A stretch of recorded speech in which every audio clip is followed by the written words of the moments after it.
Voyons maintenant en deuxième objectif comment utiliser la formule des probabilités totales ainsi qu'un arbre pondéré. Donc si P est une probabilité définie sur un univers oméga et qu'il y a un nombre entier naturellement nul, les événements A1, A2, etc. jusqu'à AK de oméga forment ce qu'on appelle une partition d'un univers si et seulement si déjà ces événements sont tous non vides, il n'y en a aucun qui est l'ensemble vide. Ces événements ils sont 2 à 2 disjoints, c'est-à-dire qu'ils n'ont pas d'intersection, il n'y a pas de partie commune, et leur union forme l'univers.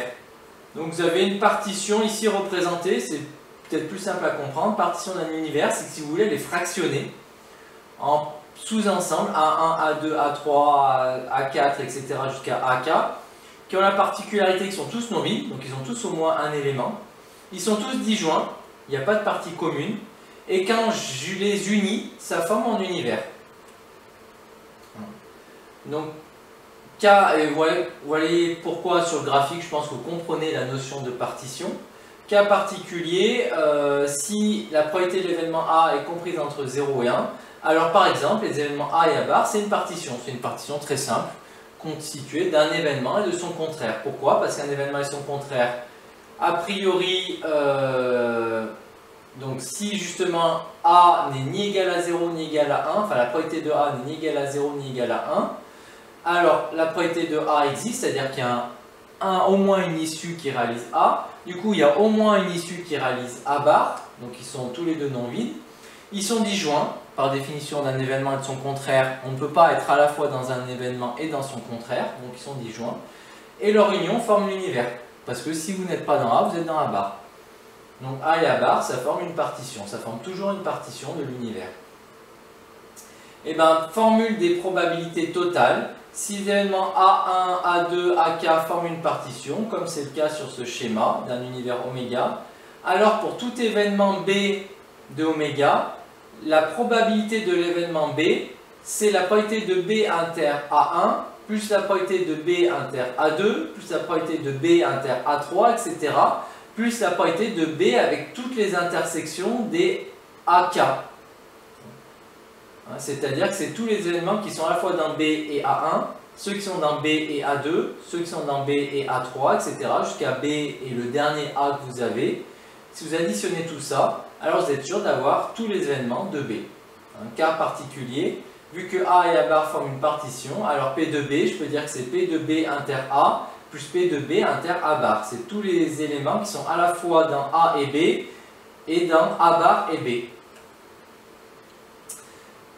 Donc voilà, connaître la définition de partition, ça a l'air pas simple vu comme ça, mais il faut connaître les 3 particularités qui caractérisent une partition.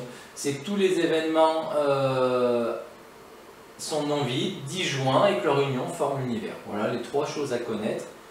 Maintenant, comment modéliser ça, notamment à travers d'un arbre? Un arbre pondéré, c'est un arbre dont chaque branche est marquée d'une probabilité. Pour représenter une expérience aléatoire, je peux utiliser un arbre pondéré qui est construit selon les règles suivantes. Premièrement, règle de la somme. Donc là, vous voyez, vous avez un arbre, ça va nous aider à mieux comprendre les différentes règles.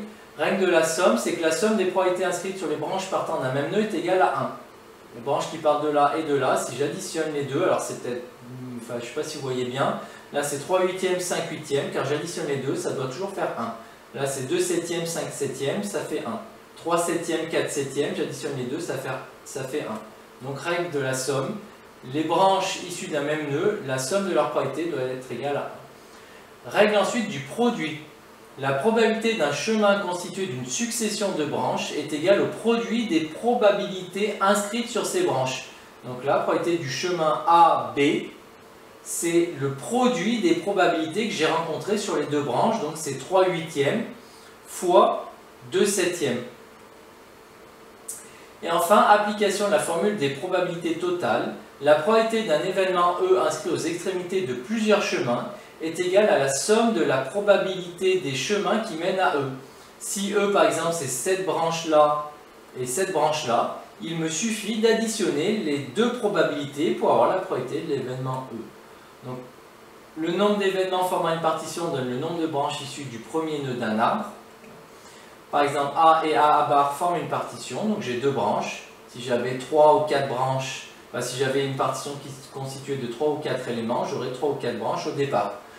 Et un exemple pour faire tourner ces différentes règles.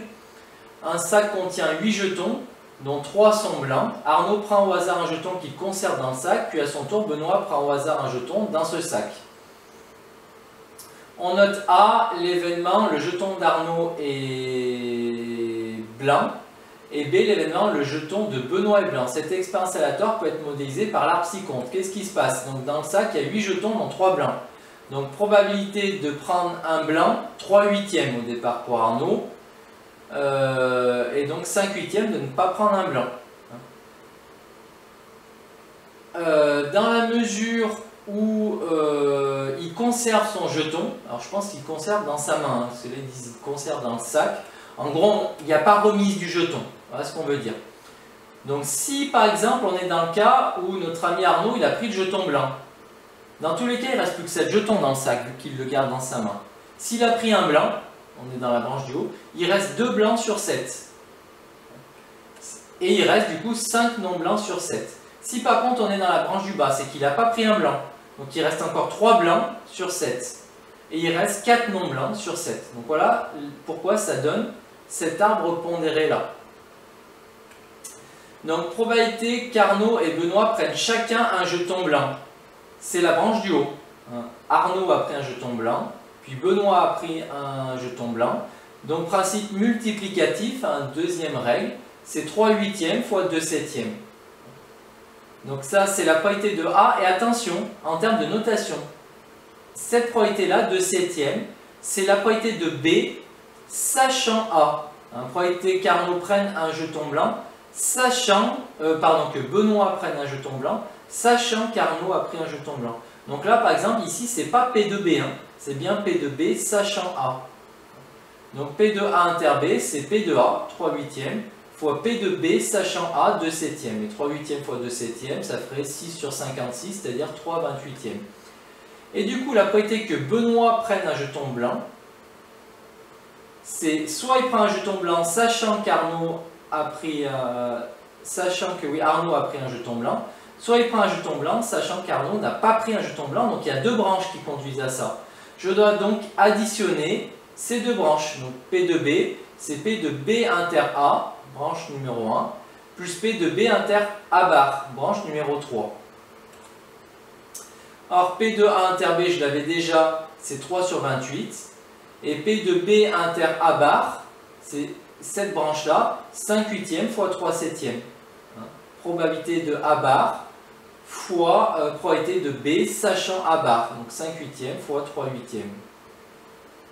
5/8 fois 3/7. Après je fais mon calcul, ça ferait du 15 sur 56, ça ferait du 6 sur 56, 6 plus 15 sur 56, ça fait 21 sur 56 qui se simplifie en 3/8. Donc vous voyez, on a appliqué donc la règle du produit, on a appliqué la règle des probabilités totales, et faites bien attention, la probabilité de B, c'est les deux branches qui conduisent à l'événement B.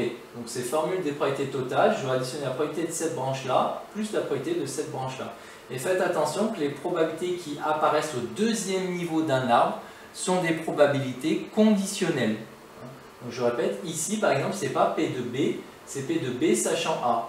Ici, c'est pas P de B bar, c'est P de B bar sachant A. Là, le 3/7, c'est P de B sachant A bar. Le 4/7, c'est P de B bar sachant A bar. Autant au premier niveau, c'est P de A, P de A bar, autant au deuxième niveau, ce sont des probabilités conditionnelles qui apparaissent sur mon arbre. Au troisième niveau, s'il y avait une troisième branche, j'aurai encore des probabilités conditionnelles. Donc faites attention à ce piège-là, parce que vous allez avoir tendance à tomber dedans, à confondre P de B et P de B sachant A.